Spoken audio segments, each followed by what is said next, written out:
आता तुम्ही म्हणाल की ही कुठली काळी काळी भाजी तू बनवलीस, तर ही साधीसुधी भाजी नाही बरं का. तर ही आहे मालवणी पद्धतीने बनवलेली केळफुलाची भाजी. बनवायला एकदम सोपी. तर आपण नेहमी कोबी, फ्लावर अशा भाज्या तर नेहमीच खातो, पण कधीतरी तुम्हाला जर केळफूल भेटलं तर त्या केळफुलापासून तुम्ही ही मस्त अशी भाजी बनवू शकता. तर आदल्या रात्रीच बघा केळफूल व्यवस्थित साफ करून बारीक चिरून मी असं हे पाण्यामध्ये भिजवत ठेवलेलं होतं. तर केळफूल साफ करण्याची एक विशिष्ट पद्धत असते. तुम्हाला जर ती पद्धत जाणून घ्यायची असेल तर मला कमेंट्स करा, मी त्याच्यावर नक्की व्हिडिओ बनवेन. तर हे बघा रात्री मी केळफूल बारीक असं चिरून घेतलं आणि पाण्यामध्ये असं निथळत ठेवायचं, हे फार महत्त्वाचं आहे. तुम्हाला समजा दुसऱ्या दिवशी भाजी बनवायची असेल तर आदल्या रात्री तुम्हाला ही तयारी करून ठेवावी लागेल. म्हणजे केळफूल साफ करणं, ते बारीक चिरणं आणि ते पाण्यामध्ये असं भिजवून ठेवणं. तुम्ही डायरेक्ट जर त्याची भाजी करायला गेला तर ती पूर्ण कडू होणार आहे आणि पूर्ण काळपट होणार आहे.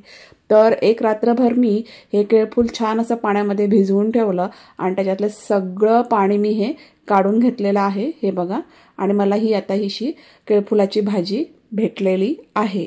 तर आता याची फोडणी कशी करायची ते बघूया. तर पॅनमध्ये मी तेल घेतलेलं आहे. तेल तुमच्या आवडीनुसार कमी जास्त हवं तेवढं तुम्ही घेऊ शकता.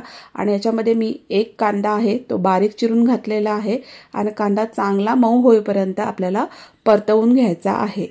हे बघा कांदा मस्त असा मऊ झालेला आहे, म्हणजे कच्चा वगैरे ठेवायचा नाहीये, मऊ पडेपर्यंत परतवून घ्यायचा आहे. आणि नंतर मग मी याच्यामध्ये मालवणी मसाला आहे तो घातलेला आहे 1.5 चमचा. तिखटाचं प्रमाण तुमच्या आवडीनुसार कमी जास्त करू शकता. तुमचं कुठलंही घरगुती तिखट इथं वापरू शकता. नंतर मग याच्यामध्ये पाव चमचा मी हळद घातलेली आहे. ही कोकणातील एकदम पारंपरिक पद्धतीने केली जाणारी केळफुलाची भाजी आहे. एकदम सोपी आहे. मी अशी कुठेही जास्त मसाले किंवा जास्त वाटण घाटण असं घालून ही भाजी बनवलेली नाहीये. सिंपल अशी ही मी भाजी बनवलेली आहे, पण फार रुचकर लागते. आता मसाले परतवून झाल्यानंतर ही जे आपल्याला केळफूल मिळालेलं आहे तर ते त्याच्यामध्ये घालायचं आहे. आणि चवीप्रमाणे मी इथं मीठ घातलेलं आहे, तर इथं मी अर्धा चमचा मीठ घातलेलं आहे. आणि आता ही भाजी आहे ती तेलामध्ये छान अगदी परतवून घ्यायची. गॅसची फ्लेम मीडियम टू स्लो ठेवायची आहे. मीठ इथं अगोदरच घालायचं, त्याच्यामुळे काय होईल की भाजी मस्त अशी शिजून येईल. आपण इथं पाणी वगैरे वापरणार नाही आहोत भाजी शिजवायला. तर हे बघा भाजी मस्तपैकी अशी फोडणीमध्ये परतवून घेतलेली आहे मी. मस्त अशी परतवून घ्यायची, म्हणजे त्या भाजीची टेस्ट आहे ना ती खूप छान येते, अशी छान अगदी परतवून घेतल्यामुळे, अगोदर मीठ घातल्यामुळे. आणि गॅसची फ्लेम स्लो ठेवायची आणि हिला एक 5 मिनिटाची आपल्याला वाफ येऊ द्यायची आहे. आता पुढची तयारी बघूया. तर याच्यामध्ये मी घालणार आहे ते म्हणजे काळे वाटाणे.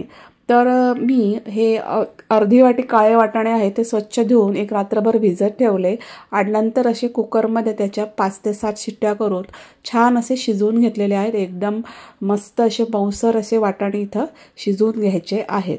तर केळफुलाच्या भाजीमध्ये आमच्या इकडे असे हे उकडलेले काळे वाटाणे घालतात, किंवा कुठलंही कडधान्य तुम्ही तुमच्या आवडीनुसार घालू शकता, पण मोस्टली आमच्याकडे हे काळे वाटाणेच वापरले जातात. तर 5 मिनिटाची वाफ झालेली आहे आणि भाजीला मस्त अशी वाफ बसलेली आहे आणि आपली भाजी अशी अर्धवट शिजलेली आहे, पूर्ण नाही. आता या स्टेजला आपल्याला हे उकडलेले वाटाणे घालायचे आहेत. सोबत जे वाटाण्यांमध्ये पाणी आहे ते पण मी इथंच वापरलेलं आहे. तर ह्याच पाण्यामध्ये आपल्याला ही भाजी आहे ती शिजवून घ्यायची आहे. तुमच्याकडे समजा वाटाण्यांमध्ये कमी पाणी राहिलं असेल तर थोडं पाणी तुम्ही इथं, म्हणजे अर्धी वाटी पाणी तुम्ही इथं वापरू शकता. त्याच्यामुळे काय होईल की भाजी आहे ती मस्त अशी त्या भाजीला अशी वाफ बसेल आणि परफेक्ट अशी आपली ही भाजी तयार होईल. तर वाटाणे घातल्यानंतर सुद्धा मी 5 मिनिटाची वाफ येऊ दिली. पाणी बऱ्यापैकी आटलंय आणि आता याच्यामध्ये मी हे ओलं खोबरं घातलेलं आहे. कोकणातली रेसिपी आणि ओलं खोबरं नाही असं होऊ शकत नाही. तर आता हे ओलं खोबरं घालून मी ही भाजी मस्त अशी मिक्स करून घेतलेली आहे. खूप छान लागते, एकदम सिंपल आहे, जास्त कुठले मसाले नाहीत, काहीच नाही, पण चवीला फार अप्रतिम लागते.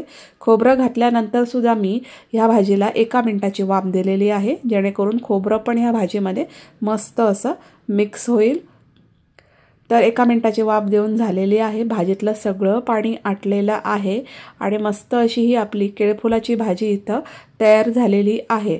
केळफूल शिजायला जास्त वेळ लागत नाही. 5 ते 10 मिनिटाच्या वाफेमध्ये मस्त असं हे केळफूल शिजून येतं. मंद गॅस फ्लेमवर मस्त अशी वाफ द्यायची आणि बघू शकता तुम्ही किती छान आणि मस्त अशी ही केळफुलाची भाजी झालेली आहे.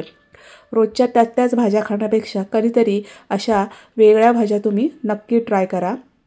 तर कोकणी पद्धतीने किंवा मालवणी पद्धतीने बनवलेली ही केळफुलाची भाजी तुम्हाला कशी वाटली ती कमेंट्समध्ये नक्की सांगा. थँक्यू.